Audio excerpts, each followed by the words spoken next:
How's it going, everyone? It is Drago. We're back with another chapter of Fairy Tail 100 Year Quest, chapter 158, Fire Sparring. In the cover page for this chapter has one of the four gods of Ishgard on it, Hyperion, and Athena, which is such a weird combination of characters. I'd like to think that Fairy Tail told the Magic Council about Athena, and they're like, okay, we want to meet with her, and this is her during that meeting, and meeting with one of the four gods of Ishgard. And one thing I didn't mention is that they're playing chess, and just one thing that dramatically annoys me is how Athena's sitting at the table to play this game of chess, because I think he's sitting fine, he's playing on his side, but why is she in between the board and placing her piece? It's just kind of weird to see someone play chess like that.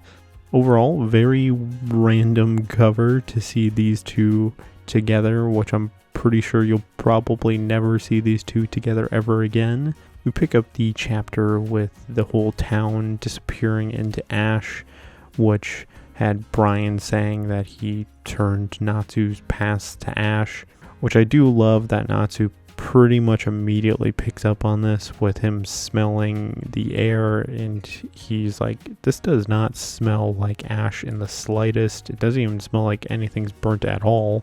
And sure enough, just as I had thought, that this is probably an illusion of some kind, and the smoke dissipates and the town is still there. And it turns out that Brian isn't actually working alone here. He has another member of Fire and Flame with him, that being Raj. And he was the one responsible for all these illusions right now. Which he has the great idea to just start insulting Natsu and calling him a sea urchin. And literally goes up to him and starts messing with his hair. Which you can definitely tell that Natsu is not having any of this. He looks very annoyed with this guy. So much so that he just straight up punches him in the face and tells him to shut up. And what he thought was Raj is actually another illusion that was just fire. And at this point, Natsu's just done with the both of them. He's like, okay, I want you to take me to Ignia, but you two are just starting to piss me off. So I'm just going to punch both of you, and then you'll take me to Ignia. Natsu's starting to get all fired up. And Raj is going to be starting to do some more illusions, and Natsu's like, dude, I already know your smell. Your illusions ain't gonna, fool me now. And sure enough, he actually does hit the real version of Raj, and he counters it by going after Brian, which he leaps over Brian's giant Datara hand, and he's like, I learned your moves too, buddy. So Natsu shoves his hand down his mouth hat, which is a really weird sentence to say, but I love that he brought back the Fire Dragon's Flame Elbow, because that's a really early move that Natsu did. That was on Galuna Island. So Raj decides to help out his buddy, and he's doing a fire illusion furious wave around Natsu, which again, it's all fire, not really gonna do much to him, so Natsu just eats up all the fire. Kind of love that Natsu's like, hey, I was gonna punch you just once, but sorry, I'm gonna punch you again. You just tried to burn me, I think you deserve to get punched one more time.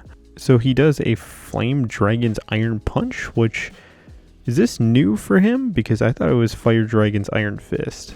But either way, before he gets to Raj, he gets countered by an additional Fire and Flames member, and he's using Flame Shield, that being Lekka. And I kind of like his design. It's kind of reminding me in a weird way of Natsu's Tartaros outfit, and kind of a cool little skull mask that he's got. And Natsu's just like, dude, how many people are in your guild?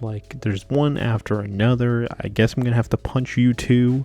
And probably the most interesting part is Lekka starts to counter Natsu, and he starts with the words fire make, and Natsu's like, what, dude? This guy's using the flame version of Gray's magic. What the heck? So he does a fire make flame short sword, but in Natsu's case, he's like, well, It's still fire, I can eat it, right? The first attack that he does towards him, Natsu dodges it, and he's like, what the heck's going on with this fire? Leica does another attack, that being Fire Make Flame Lance, and Natsu's completely trapped in that flame, and he's like, dude, I can't eat this flame. Like, what's going on with this? This causes Brian to capture Natsu. They're going to send Raj to go after the rest of Natsu's friends, but they specifically call out Erza, that she is to be saved because someone else in Fire and Flame is wanting to deal with her. That being Wed is the one that wants to bury her personally, which kind of a cool design, Requip-esque in a way, or Knight-esque. I have no idea who that could possibly be. Wouldn't shock me if that's actually one of the Signaro sisters. Why does this guy have a beef with Erza? Not entirely sure. I mean, it would be kind of cool if it was like someone from like one of the early days of Fairy Tail. Like you could have had someone from like Eisenwald. And with that, it is the end of our chapter. So my thoughts. Obviously, the most interesting part is Leica's flames not being able to be eaten by Natsu. Which this could be a situation of they could be similar to like the God Slayer flames, to where, you know, Natsu couldn't initially eat those until he ran out of all of his current flame. Or this could be a completely new kind of flame that we've never seen before. Or this could be like a Demon Slayer, Devil Slayer flame.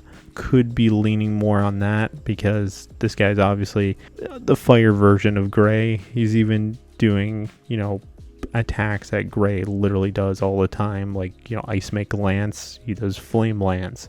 Even the sword, Gray's, you know, made swords before. I think it'd actually be kind of hilarious to have Gray fight this guy to see like which Ice Make wizard is superior, and especially if he actually does have Devil Slayer magic. And honestly, I would love to see another form of Demon Slayer magic in the show, just because obviously Gray and Silver are the only ones ever seen to have used it. So it'd be kind of cool to see what other elements look like. Also, additionally, let's say this guy actually does have it. Like, does he get the tattoos that Gray also does on his body? Or does he get like something completely different that happens to him? And then Raj going after the rest of Fairy Tail, dude, he ain't gonna pull it off. Natsu was able to, you know, decipher his illusion in like 2 seconds. Especially if he turned the whole town to ash and then there was no scent of it. And, you know, they have Wendy with them, so Natsu was able to do that easily. Wendy, I feel, would also be able to. But even the rest of the group, I think if they can't smell smoke, they're probably all gonna not fall for it as well. I mean, Natsu did accomplish his job. He is getting taken to Ignia right now, but not really in a good way. Just him getting captured. I mean, you could have this be the inverse of things, to where Wendy follows Natsu based on his scent, kind of similar to how Natsu followed Erza in the Tower of Heaven. Honestly, Natsu was dunking on the Fire and Flame Guild members pretty hardcore.